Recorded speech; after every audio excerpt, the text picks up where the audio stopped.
Assalamualaikum warahmatullahi wabarakatuh. Halo guys, kembali lagi dengan saya Denis Wandi, NPM 23312023. Nah, pada kesempatan video kali ini saya akan membahas tentang GDLC atau bisa kita sebut dengan siklus hidup pengembangan game. Oke, tanpa berlama-lama lagi kita langsung saja ke videonya. Oke, next, ideasi dan konseptualisasi. Ya, yang pertama mencari inspirasi. Oke, dalam mencari inspirasi ini, pembuat game menelusuri sumber inspirasi seperti buku, film, atau game lain untuk menghasilkan ide-ide segar. Yang kedua, membangun konsep. Nah, pastinya dalam membangun konsep ini tentunya mereka mengeksplorasi dan merumuskan ide-ide menjadi konsep yang jelas. Nah, itu sangat penting karena dalam beberapa mengeksplorasi rumus-rumus ide ini kita masuk ke setting, karakter, cerita, dan gameplay. Oke, next, perencanaan dan praproduksi produksi. Yang pertama, merancang gameplay. Nah, gimana sih merancang gameplay ini? Tentunya membuat blueprint gameplay yang detail meliputi mekanika, kontrol, dan alur permainan. Nah, itu sangat penting ya. Oke, yang kedua, mendesain level.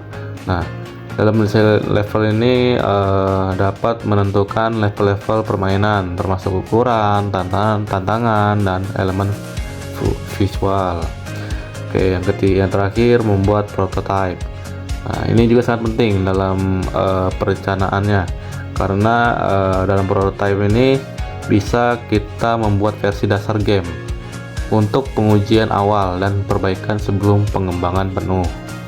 Oke, next, modelan dan pengembangan. Yang pertama, pemrograman. Nah, dalam pemrograman ini menulis kode untuk membuat game berfungsi sesuai desain, mengendalikan gameplay dan interaksi. Oke, nah dalam pemrograman ini kita sangat membutuhkan yang namanya kita membuat game. Karena apa? Karena dalam game itu kita pastinya ingin menggerakkan suatu game. Nah, yang dimana kita harus memikirkan pemrogramannya harus bagaimana, yaitu desainnya dan cara mengendalikan gameplaynya itu bagaimana. Nah, oke, yang kedua, seni. Nah, dalam seni ini berupa membuat karakter, lingkungan, dan aset grafis lainnya dengan perangkat lunak seni digital. Oke, yang terakhir yaitu musik dan suara. Nah, dalam musik suara ini apa sih? Tentunya bisa kita buat soundtrack, efek suara, dan musik latar untuk meningkatkan pengalaman bermain. Oke, next, pengujian dan debugging. Nah, yang pertama, pengujian alpha. Nah, dalam pengujian alpha ini dapat berupa versi game yang masih dalam tahap pengembangan diuji oleh tim internal untuk menemukan bug dan masalah. Nah, sangat penting nih kita kalau ingin membuat game itu kita harus mencari bugnya, apakah ada masalah atau tidak, supaya ketika masalah itu selesai kita tangani, kita dapat memainkan gamenya dengan nyaman. Oke, yang kedua, pengujian beta. Nah, dalam pengujian beta ini agar supaya game ini lebih stabil, diuji oleh kelompok pemain terbatas untuk mendapatkan umpan baik dan memperbaiki bug. Nah, seperti penjelasan pertama saya tadi. Oke, yang ketiga, perbaikan bug.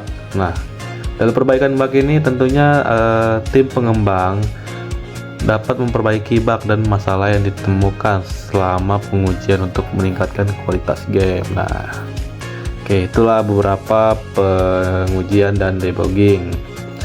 Oke, next, peluncuran dan rilis. Yang pertama yaitu marketing.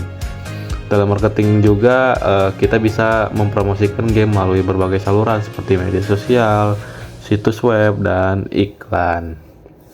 Oke, yang kedua, rilis. Nah, Dalam rilis ini tentunya game yang kita luncurkan di platform yang ditentukan seperti Steam, PlayStation Store, atau App Store. Nah, tentunya dalam game itu kita perlu yang namanya rilis. Kenapa? Karena ketika game kita sudah jadi, tentunya kita harus memikirkan nih, game ini maunya kita luncurkan kemana atau kita rilis kemana. Nah, pastinya sudah banyak yang kita gunakan seperti Steam, Play Store, dan mungkin pakai device iPhone itu ada di App Store. Oke, yang ketiga, promosi. Tentunya promosi ini sangat penting dalam game. Karena apa? Supaya kita dapat menemukan player-player yang ingin mencoba game kita. Nah, yaitu juga dapat menjalankan kampanye promosi untuk meningkatkan kesadaran publik dan penjualan game. Nah, sesuai dengan penjelasan saya tadi. Oke, next, pemeliharaan dan pembaruan. Yang pertama, pembaruan. Nah, pembaruan ini kita bisa menambahkan ya konten baru, fitur, atau perbaikan bug ke game yang sudah dirilis. Yang kedua, dukungan. Nah, kedukungan juga bentuk lah menanggapi pertanyaan pemain, menyelesaikan masalah, dan menyediakan dukungan teknis. Yang ketiga, pemeliharaan server. Tentunya dalam server ini kita dapat memastikan server game itu berfungsi dengan baik dan stabil untuk pengalaman bermain yang lancar. Atau bisa kita sering sebut itu namanya ngelak. Nah, itu sangat penting ya. Oke, next, analisis dan evaluasi. Yang pertama, metrik. Nah, mengumpulkan data tentang kinerja game seperti jumlah pemain, waktu bermain, dan pendapatan. Yang kedua, umpan balik. Dalam umpan balik ini kita bisa menganalisis umpan balik pemain, ulasan, dan komentar untuk mendapatkan pemahaman yang lebih baik tentang game. Nah, dalam umpan balik ini tentunya kita sangat mendominasi dan menjaga supaya player-player yang memainkan game kita itu dapat berkomentar dengan baik dan nyaman dengan game yang kita sudah luncurkan. Oke, yang ketiga, peningkatan. Dalam peningkatan ini kita perlu menerapkan pelajaran yang didapat dari analisis untuk meningkatkan game dan mempersiapkan pembaruan masa depan. Oke, terakhir, habis.